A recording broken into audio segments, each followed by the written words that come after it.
السلام عليكم ورحمة الله وبركاته. ازيكم عاملين ايه؟ ربنا يا رب يكرمكم ويسعدكم وتكونوا دايما بخير وعافية يا رب. النهاردة هنعمل مع بعضينا وصفة جميلة جدا بالجزر. واحنا طبعا في سلسلة الجزر دي احنا بنتكلم في فوائد عظيمة ورهيبة لينا ولولادنا، فلازم نتحايل عليها حتى لو محدش بياكلها ياكلها بالطرق دي. والله هتعجبكم كتير جدا ومش هتسيبوها خالص. المهم ان احنا عايزين الفايدة لجسمنا طريقة صحية وجميلة ومشبعة. معانا سوداني وسمسم ومعانا جزر مبشور ومعانا بذور شيا. طبعا ما فوائد بصراحة واعظمها من بذور الشيا. زي ما انتم شايفين كده. هنحاول على قدر الامكان نعاير كوبايتين ونص من مبشور الجزر. اي مج عندك، اي معيار عندك، يعني كوبايه كبيره كوبايه صغيره، يبقى هما نفس الكوبايه دي تعايري بيها اللي بقولك عليه. تمام. هتعايري كوبايتين ونص من الجزر، بنفس الكوباية دي هتعايري بيها السكر. تمام. او عسل نحل او سكر اللي هو الدايت، عشان خاطر نخليها اكلة صحية او اكلة عادية لولادنا، مفيش مشكلة. طبعا زي ما انتم شايفين كده، نص كوباية او كوباية الا ربع من السكر. بالمقدار المظبوط كوباية الا ربع سكر. هتحطيهم عليهم وهنحطوها على نار متوسطة زي ما انتم شايفين كده، وهنغطي عليها وتستوي مع نفسها على نار هادية يا جماعة. هتاخد لها حوالي نص ساعة او ممكن اكتر او ممكن اقل، حسب البوتاجاز بيختلف من نار لنار. اهي يا جماعة بعد ما استوت معانا زي ما انتم شايفين، تحس ان هي بقت زي المربى. ما شاء الله لما بارك بقت حلوة قوي، وهتبقى دي هتساعدنا في التماسك. تمام. احنا جبنا هنا مفرش وهنحط عليه جوز هند زي ما انتم شايفين كده. دي هتبقى الفرشة بتاعتها عشان خاطر تعمل عزل، وكمان هنغلفها من كل الجوانب بالجوز الهند. كمان عايزه اقول لكم حاجه. فوائد الجزر جميله جدا، اللي ما شافش الفيديو اللي فات يشوفه.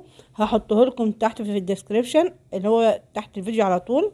اضغطي هتلاقيه موجود عندك في صندوق الوصف، او قدامكم فوق في الايد هيظهر دلوقتي قدامكم على الشاشه. جميله جدا سلسله الجزر دي، حلوه قوي للناس اللي ما بتاكلش الجزر، لازم تدخله في حياتها، ممتاز جدا.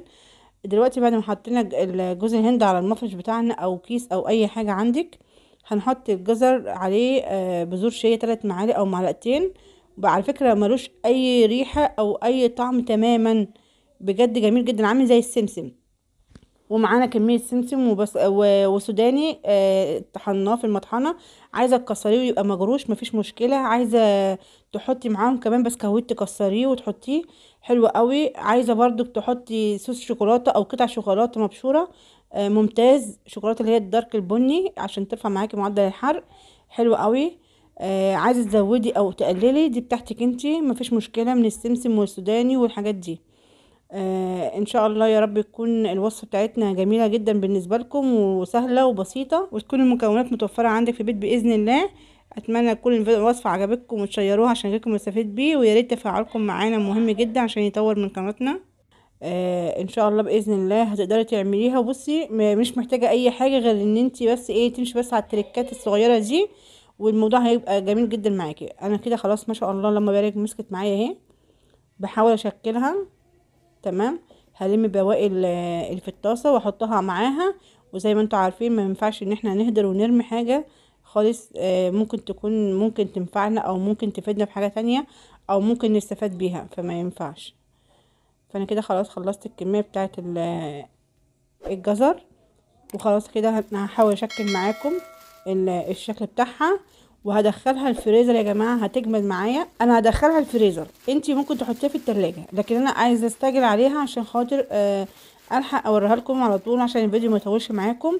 فانا لازم ما اخليهاش تطول معايا، فبدخلها الفريزر تجمد بسرعه، تعمل تماسك واقطعها معاكم. لكن انت سيبيها براحتها خالص من 4 5 6 ساعات في التلاجة او اكتر او اقل، حسب ما تبقى ماسكه ومتجامده معاكي. تمام. فانت في بيتك هتبقى براحتك. فزي ما انتم شايفين كده احنا بنحاول نوزع جوز الهند على كل الجوانب بتاعه التحليه بتاعتنا الجميله دي. هقول لكم كمان، هي عارفين هي شبه ايه؟